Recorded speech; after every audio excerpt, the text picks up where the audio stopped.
जी से बड़े अदब से कहना चाहूंगी कि फौजिया जी सल्यूशन और डायलॉग इस बात से इंटरलिंक हैं और ये डीलिंक नहीं किए जा सकते।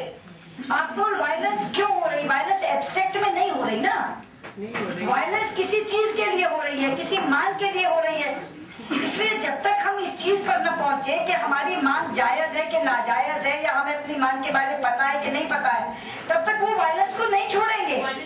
और जब तक हम वो वायलेंस को नहीं छोड़ेंगे तो फिर वायलेंस को छुड़ाने के भी तरीके अलग अलग होंगे ना। इसलिए आप दोनों चीजों को डीलिंग नहीं कर सकते। मेरा बार बार ये कहना है कि जहाँ तक पहला सवाल एक बच्चे का आया था शुरू में कि आप कश्मीरी यूथ के लिए क्या सोचना चाहती हैं, मेरे लिए कश्मीर चूंकि इंटीग्रल पार्ट है इंडिया का, मैं आपके मुस्तकबिल के लिए वही सोचना चाहती हूँ जो हिंदुस्तान के किसी भी बच्चे के मुस्तकबिल के लिए सोचना चाहती हूँ, उसके भाग्य के लिए सोचना चाहती हूँ। लेकिन चूंकि आप लोग अलग अलग तरह की हिंसा से ग्रस्त रहे हैं, इसलिए आपके लिए कुछ ज्यादा सोचना चाहती हूँ, कुछ ज्यादा देना चाहती हूँ।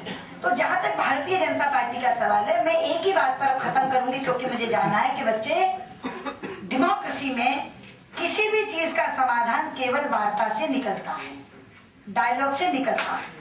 ना वो स्टोन पेल्टिंग से निकलेगा, ना वो सेना की गोली से निकलेगा। स्टोन पेल्टिंग होगी तो सेना की गोली चलेगी, क्योंकि कभी भी स्टेट का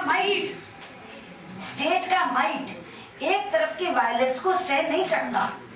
इसलिए स्टोन पेल्टिंग होती है तो सेना की गोली होती है। मैं इस नोट पर इसको खत्म करना चाहती हूँ कि इस चीज का समाधान ना पत्थर मारने से निकलेगा, ना फौज की गोली चलाने से निकलेगा। जब भी निकलेगा टेबल पर बैठकर निकलेगा, बातचीत से निकलेगा, वार्ता से निकलेगा। और इसीलिए मैं तरुण जी से कहना चाहती हूँ कि ये जो प्रश्न मैंने रखा था कि बुनियादी प्रश्न है कि आखिर आप चाहते क्या है और वो क्यों चाहते हैं और उसके आगे का खाका क्या है, और उसी में दो मत उभर करके आ गए।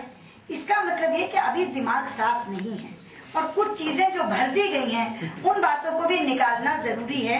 लेकिन वो तभी निकलेगा कि ये डायलॉग जिस तरह का आपने शुरू किया है, इससे भी छोटे ग्रुप में मिला जाए, बैठा जाए, बात की जाए और अलग अलग भी बैठा जाए। कई बार क्या हो रहा है कि इकट्ठे सामने आ रहे हैं, दोनों एक दूसरे के डायमेट्रिकली अपोजिट रखते हैं बात, तो पैशंस राउज हो जाते हैं। अलग अलग बैठा जाए, केवल एक ही तरह के लोगों के साथ बैठा जाए और उनके साथ डायलॉग किया जाए।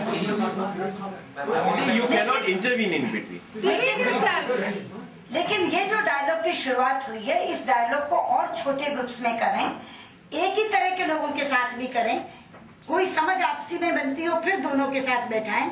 वरना जिस तरह का पैशन डायलॉग के अंदर एराइज होता है, हम कहीं पहुंच नहीं पाएंगे। लेकिन तो भी सारा रिस्क लेते हुए आपने इस डायलॉग की शुरुआत की, मैं इसके लिए आपको बधाई देती हूँ। जो बच्चे आए उनको अपना बहुत बहुत प्यार देती हूँ, मेरा बहुत बहुत प्यार।